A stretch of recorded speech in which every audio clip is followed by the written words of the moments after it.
हाँ बच्चों, आज हम अगला टॉपिक शुरू करेंगे। ये टॉपिक नंबर 7 है और इसका नाम है गतिमान आवेश तथा चुंबकीय क्षेत्र, moving charge and magnetic field.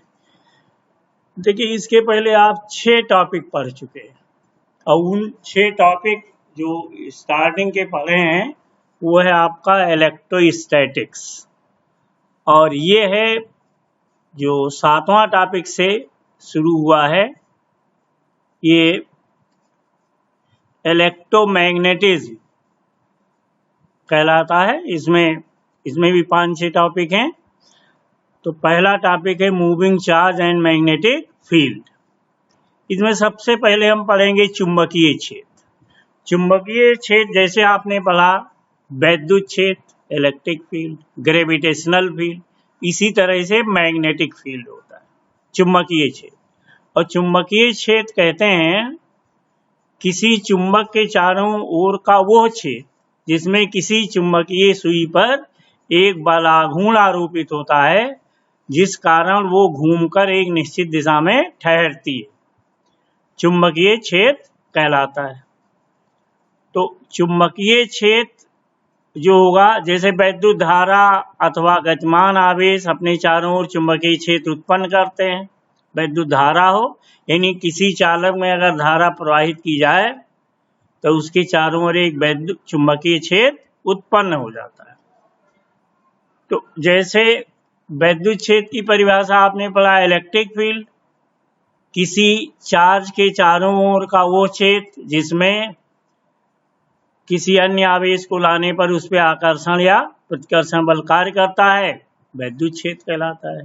चुंबकीय क्षेत्र किसी चुंबक के चारों ओर का वो क्षेत्र जिसमें किसी चुंबकीय सुई पर एक बलाघूर्ण आरोपित होता है, जिससे कारण वो घूमकर एक निश्चित दिशा में ठहरती है, चुंबकीय क्षेत्र कहलाता है। इसमें सबसे पहला आर्टिकल है धारावाही चालक के कारण उत्पन्न वैद्युत क्षेत्र। सॉरी, ये गलत हो गया। धारावाही चालक के कारण उत्पन्न चुंबकीय क्षेत्र है। धारावाही चालक के कारण उत्पन्न चुंबकीय क्षेत्र, magnetic field due to a current carrying conductor, या इसको कहते हैं बायो-सेवर्ट्स लॉ। तो बायो-सेवर्ट्स लॉ क्या कहता है कि अगर किसी चालक में वैद्युत धारा आई प्रवाहित हो रही हो तो उसके चारों ओर चुंबकीय क्षेत्र उत्पन्न होगा। देखिए, हमने एक चालक दिखाया है जिसमें धारा आई प्रवाहित हो रही है और इस चालक से r दूरी पर एक पॉइंट P है जहां पे हमको चुंबकीय क्षेत्र dV निकालना है। इस पॉइंट और चालक के बीच कोण कितना है? थीटा डिग्री है। दूरी कितनी है? r। तो हम लेफ्ट साइड और राइट साइड दोनों साइड में देखेंगे। लेफ्ट साइड में चुंबकीय क्षेत्र dV दिखाया गया है, राइट में भी इतना ही दिखाया गया। अब इस चालक के अल्पांश मतलब एक छोटे भाग, अत्यंत छोटे भाग, ये हमने लिया डेल्टा L या DL। DL पॉइंट AB दिखाया गया है। इस DL के कारण बिंदु P पर चुंबकीय क्षेत्र क्या होगा? तो ये 4 बातों पे निर्भर करता है।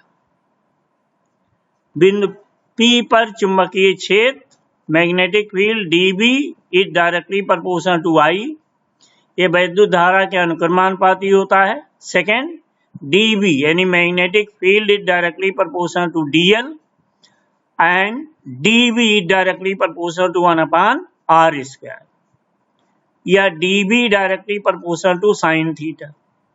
इनको मिला दीजिए चारों को तो क्या हो जाएगा? dB directly proportional I dl sin theta upon r²। अब कोई कांस्टेंट आएगा तो कांस्टेंट आएगा μ0/4π। तो dB equal to μ0/4π I dl sin theta upon r²। और μ0/4π को क्या कहते हैं? ये प्रोपोर्शनैलिटी कांस्टेंट, अनुक्रमानुपाती स्थिरांक है। और म्यू को क्या कहेंगे? निर्वात की चुंबकशीलता, μ0। Permeability of free space. तो परमिबिलिटी ऑफ फ्री स्पेस ये क्या है, म्यू जीरो है। अब इसमें आप देखिए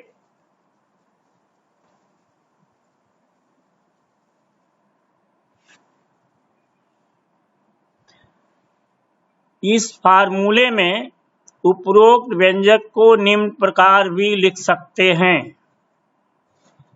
ये dB equal mu zero 4 pi I dl r और साइन थीटा और नीचे r क्यूब कर दें। ऊपर r से मल्टीप्लाई किया तो नीचे r क्यूब हो गया। तो ये वैल्यू हो जाएगी dB की दिशा dl तथा r के तल के लंबवत है। इसी संबंध को क्या कहते हैं, बायो-सेवर्ट्स लॉ कहते हैं। This relation is called Biot Savart's law. यानी dB equal to mu zero 4 pi I dl sine theta upon r square, या dB equal to mu zero 4 pi I dl r sine theta upon r cube. अगर इसका हम vector form लिखें तो vector form में dB, ये vector dB equal to mu zero 4 pi I और dl into r upon r cube. तो ये वेक्टर फॉर्म इसका हो जाएगा। तो sine theta equal to sine 90 equal to 1। एक तो इसका यूनिट डायमेंशन बहुत पूछा आता है। म्यू जीरो का मान कितना होता है, 4 पाई 10 पावर माइनस 7 और यूनिट होती है न्यूटन पर एम्पियर स्क्वायर या or weber per ampere into metre होता है। म्यू जीरो की विमाएं, डायमेंशन ऑफ म्यू जीरो, तो म्यू जीरो होता है न्यूटन अपान एम्पियर स्क्वायर। तो ये हो जाएगा, न्यूटन लिखते हैं KG metre into second minus 2 upon ampere square. तो म्यू जीरो हो जाएगा MLT minus 2 upon A square. तो dimensional formula MLT minus 2a minus 2 हो जाएगा। अब एक तो बायो-सेवर्ट्स लॉ है, बहुत पूछा आता है। दूसरा इसमें है म्यू जीरो एप्सिलॉन जीरो में संबंध, relationship between mu zero and epsilon zero. क्या संबंध है, देखिए म्यू जीरो होता है परमिबिलिटी ऑफ फ्री स्पेस, निर्वात की चुंबकशीलता म्यू जीरो, और एप्सिलॉन जीरो होता है निर्वात की वैद्युतशीलता। और आपको मालूम है म्यू जीरो अपान 4 पाई कितना होता है, 10 power minus 7 Newton per ampere square. और 1 अपान 4 पाई एप्सिलॉन जीरो क्या होता है, 9 into 10 power 9 newton metre square per coulomb square. अब समीकरण 1 को 2 से भाग दे दीजिए तो क्या हो जाएगा, म्यू जीरो अपान 4 पाई और उसको पलट दीजिए, डिवाइड करने का मतलब 4 pi epsilon zero. 4 pi cut गया, क्या बचा, म्यू जीरो एप्सिलॉन जीरो। ये किसके बराबर हो, अब देखो म्यू जीरो 4 पाई वैल्यू रखो 10 पावर माइनस 7 और 4 पाई एप्सिलॉन जीरो मान कितना हो जाएगा, 1 अपान 9 इंटू 10 पावर 9 कितना हो गया, 1 अपान 9 इंटू 10 पावर माइनस 16, ये 16 और ये हो जाएगा बराबर 3 इंटू 10 पावर 8 का 3 इंटू 10 पावर 8 का होल स्क्वायर। और ये 3 इंटू 10 पावर 8 क्या होता है, स्पीड ऑफ लाइट, प्रकाश की चाल होती है। c से लिखते हैं तो 1 अपान सी स्क्वायर। तो रिलेशन क्या आ गया, mu zero epsilon zero equal to 1 upon C square. या इसको हम लिख सकते हैं c किसके बराबर होगा, 1 upon square root of mu zero epsilon zero. तो this is the relationship, mu zero epsilon zero equal to 1 upon C square. अक्सर एक क्वेश्चन पूछा आता है, prove that mu zero epsilon zero equal to 1 upon C square. तो इसको derive करने के लिए क्या करेंगे, म्यू जीरो अपान 4 पाई का मान मालूम है 10 पावर माइनस 7 और 1 अपान 4 पाई एप्सिलॉन जीरो का मालूम है मान, और जब इसको डिवाइड कर देंगे तो बचेगा म्यू जीरो एप्सिलॉन जीरो जो किसके बराबर है, 1 अपान सी स्क्वायर। ये अगला है आपका पेज नंबर 3। धारावाही चालक के कारण उत्पन्न चुंबकीय क्षेत्र की दिशा ये इसमें धारावाही चालक के कारण उत्पन्न चुंबकीय क्षेत्र की दिशा, direction of magnetic field due to current carrying conductor, मतलब जो चुंबकीय क्षेत्र होगा इसकी दिशा क्या होगी। तो इसकी दिशा निकालने के लिए क्या निकालते हैं, एक तो दाएं हाथ की हथेली का नियम number 1, right hand palm rule number 1। अगर हम अपने दाएं हाथ का पंजा पूरा फैलाकर इस प्रकार रखें कि अंगूठा चालक में बहने वाली धारा I की दिशा में तथा फैली हुई अंगुलियां उस बिंदु P की ओर संकेत करती हैं जिस पर धारा के कारण उत्पन्न चुंबकीय क्षेत्र की दिशा ज्ञात करनी। तो हथेली के लंबवत हथेली से धक्का देने की दिशा चुंबकीय क्षेत्र B की दिशा को व्यक्त करती है। देखिए दाएं हाथ लीजिए और इसको फैला दीजिए। अब इसमें फैलाने पे क्या है, जैसे अंगूठा ये धारा की दिशा को व्यक्त करती है और चारों अंगुलियां उस बिंदु को व्यक्त करती हैं जिधर हमको धारा की दिशा, जिधर हमको चुंबकीय क्षेत्र ज्ञात करना है। अंगूठा धारा की दिशा और चारों अंगुलियां उस बिंदु को इंडिकेट करती हैं जहां पे हमको वैद्युत क्षेत्र निकालना है। तो हथेली से धक्का देने की दिशा, यानी सीधे फैलाएंगे तो एक तरह धक्का देने की दिशा क्या होगी, ऊपर की ओर होगी।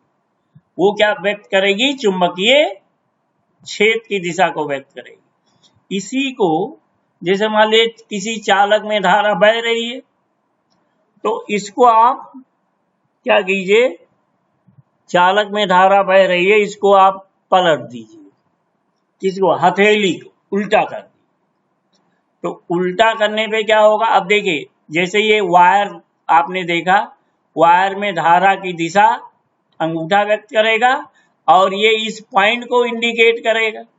तो इससे देखिए राइट साइड में दाहिनी तरफ चुंबकीय क्षेत्र की दिशा नीचे की ओर आएगी और लेफ्ट साइड में ऊपर की ओर आएगी। तो ये कहलाता है चुंबकीय क्षेत्र की दिशा। दूसरा नियम है, तो एक तो दाएं हाथ की हथेली का नियम नंबर 1 और दूसरा है ये मैक्सवेल का दक्षिणावर्ती पेंच का नियम। मैक्सवेल का दक्षिणावर्ती पेंच का नियम, Maxwell right handed screw rule.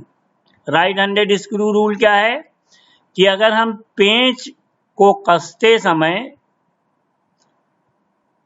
पेंचकस को दाएं हाथ में पकड़कर इस प्रकार घुमावें कि पेंच की नोक धारा में बहने वाली दिशा में आगे बढ़े, तो जिस दिशा में पेंच को घुमाने के लिए अंगूठा घूमता है वही चुंबकीय बल रेखाओं की दिशा कहलाएगी। पेंच को पकड़ें दाहिने हाथ से, उसको घुमाएं, तो घुमाने पर, पेंच को घुमाने पर जिस डायरेक्शन में अंगूठा घूमेगा that is direction of magnetic field. और इसमें भी देखिए वायर के राइट साइड में चुंबकीय क्षेत्र नीचे की ओर आएगी और लेफ्ट साइड में ऊपर की ओर आएगी। और एक और है, इसमें हमने 2 ही लिखा है, थम्स रूल। थम्स रूल में क्या होता है, जैसे थम्स अप की तरह से ये उंगलियां मोड़ के अंगूठा कीजिए तो अंगूठा क्या हो जाएगा, धारा की दिशा, और जिस डायरेक्शन में अंगुलियां मोड़ती that is direction of magnetic field. तो इस तरह से इन 3 नियमों की सहायता से हम ये मालूम कर सकते हैं। अगला आर्टिकल है, इट इज ऑल, ये भी वेरी इंपॉर्टेंट आर्टिकल, वृत्ताकार धारावाही लूप अथवा कुंडली के केंद्र पर चुंबकीय क्षेत्र, magnetic field at the centre of a current carrying circular loop or coil.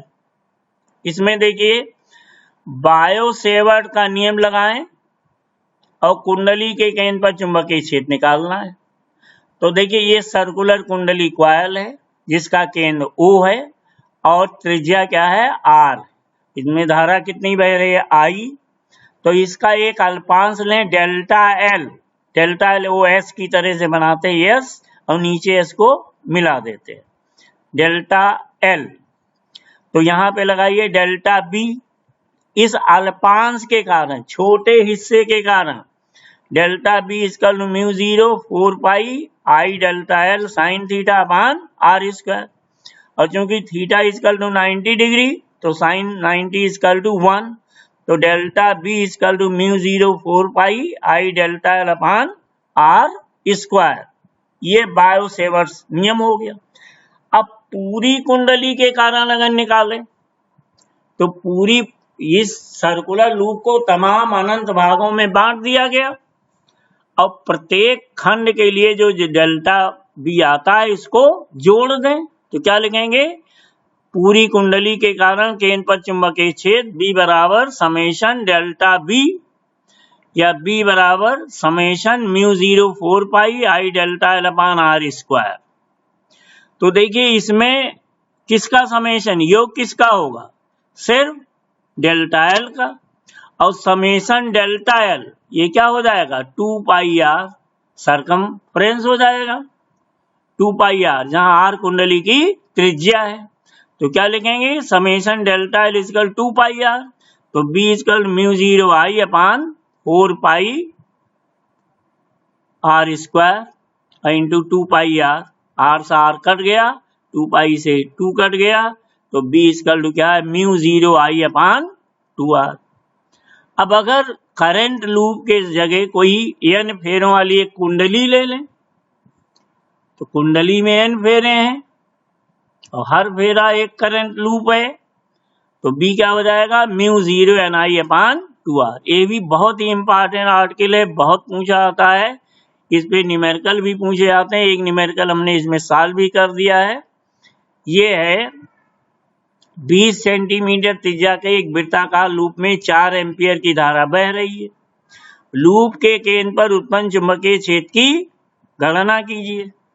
तो B बराबर हो जाएगा mu 0 I upon 2 R formula रखा और म्यू 0 क्या होता है 4 पाई इंटू 10 पावर माइनस 7। तो 4 और पाई के जगह 3.14 10 पावर माइनस 7 इंटू 4 अपान 2 और आर कितना दिया है 0.2 20 सेंटीमीटर है। तो B बराबर क्या होगा 4 इंटू 3.14 10 पावर माइनस 6 ये 7 था 10 पावर माइनस 7 तो नीचे का डेसिमल हटा दिया तो ऊपर 6 ही हो गया तो 10 पावर माइनस 6 इंटू 4। अब नीचे 2 इंटू 2 4 से 4 कट गया ये 4 इंटू 3.14 10 पावर माइनस 6 ये होगा 12.56 इंटू 10 पावर माइनस 6 या 1.256 10 पावर माइनस 5 ये हुआ न्यूटन पर एम्पियर मीटर। तो ये आपकी वैल्यू हो गई। ठीक है आज के लिए आपका इतना ही। दूसरी चीज ये है कि आप लोग मतलब एक तो कल क्लास नहीं होगा कल और परसों आप लोग जितना पिछला छूटा काम है कंप्लीट कर लीजिए। न्यूमेरिकल और थ्योरी सभी बच्चों से मैं कह रहा हूँ जो कॉलेज खुलेगा तब ये सब चेक करेंगे कापी। लेकिन इस ड्यूरेशन में कल और परसों 2 दिन का टाइम है उसमें आप ये सारा न्यूमेरिकल और थ्योरी सबको ही कंप्लीट कर लीजिए। फिर किसी दिन इसी पे टेस्ट भी ले लेंगे ऑनलाइन ही तो वो हम मंडे के बाद बताएंगे। अब अगला क्लास तुम्हारा मंडे को होगा यानी परसों। तो कल क्लास आपका सॉरी कल कौन सा दिन है फ्राइडे सैटरडे अच्छा सॉरी ये सूचना भी हम आपको बाद में लिख के दे देंगे। ठीक है हाँ ठीक है बस आज के लिए इतना।